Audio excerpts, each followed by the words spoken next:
Oh, hey there. Now, it has occurred to me that not everybody in the world knows how to do what I consider to be a very basic task. So I'm going to share it with you because it's a very basic task, and once you learn it, you're going to be like this. Oh, I wish somebody would have told me that a long time ago. Now, here it is. Ready? Some of you guys can read. I personally cannot. Here's what happened. When I was young, they were like, there's 26 letters in the English alphabet. I'm like, too many.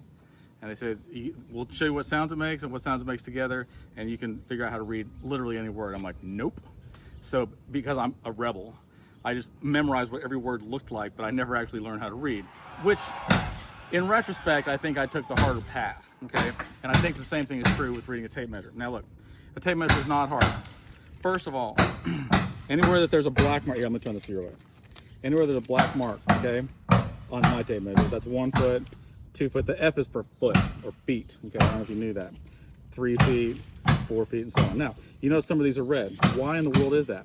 That's because it's 16-inch centers. 16, 32, 48, 64, 80, 96. Now why would that be? Because 8 foot and 4 foot lands on a 16-inch center, and all of your sheet goes over here, all your plywood, all your sheetrock, everything lands on 4 foot centers. And so if you put it on 16-inch centers, it's strong enough to support all the weight, and also it lands where the 4 foot and the 6 and the 8 foot is, which is great. Now you can do 2 foot centers if it's not a load bearing wall, but that's not the point. Okay, now, how do you read the little parts? Okay, because a lot of times people are like, I don't know what a 16th is.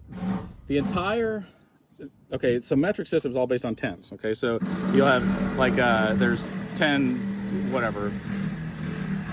I'm not good at metric. I think the only time anybody knows anything about the metric system is if they do drugs, okay? And it's been a long time for me, and so nevertheless, if you have like a kilogram, that's 1,000 grams, or a milligram is 1,000th of a gram, and so you go, well, there's 10, there's 100, there's 1,000, and it's all by 10. The American system, this is gonna blow your mind when you figure this out, is based on halves, okay? So if you have 1 inch, see that big line? That's a ½ inch. See the bigger line in between, that's a 1/4 inch. The one in between that is an 1/8, and the one in between that is a 16th, okay? So that's all it is. There's just 16 little notches, and that's it. So you have 1 inch, 1/16, 1/8, 3/16, 1/4, 5/16, 3/8, 7/16, a ½ inch, 9/16, 5/8, 11/16, 3/4, 13/16, 7/8, 15/16, and another inch, okay? So that's all it is. The bottom number will always be divisible by 2. So you have a ½, a 1/4, an 1/8, a 16th, a 32nd. The top number will always be an odd number. It's 1/16, 1/4, 1/2, whatever. You would never say 2/4 because you would reduce that fraction down to 1/2. We confuse James a lot and we'll ask for something like, hey, give me something that's 6 and 6/8. And he looks at his tape measure because it has the things. He goes, where's 6/8 at? And they're like, reduce the fraction, James, 3/4. He's like, oh.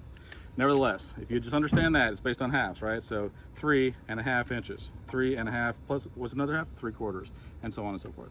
And then all of a sudden, you don't have to memorize every word in the world, you just know how to read it.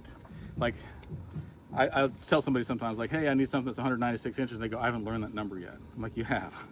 They just repeat.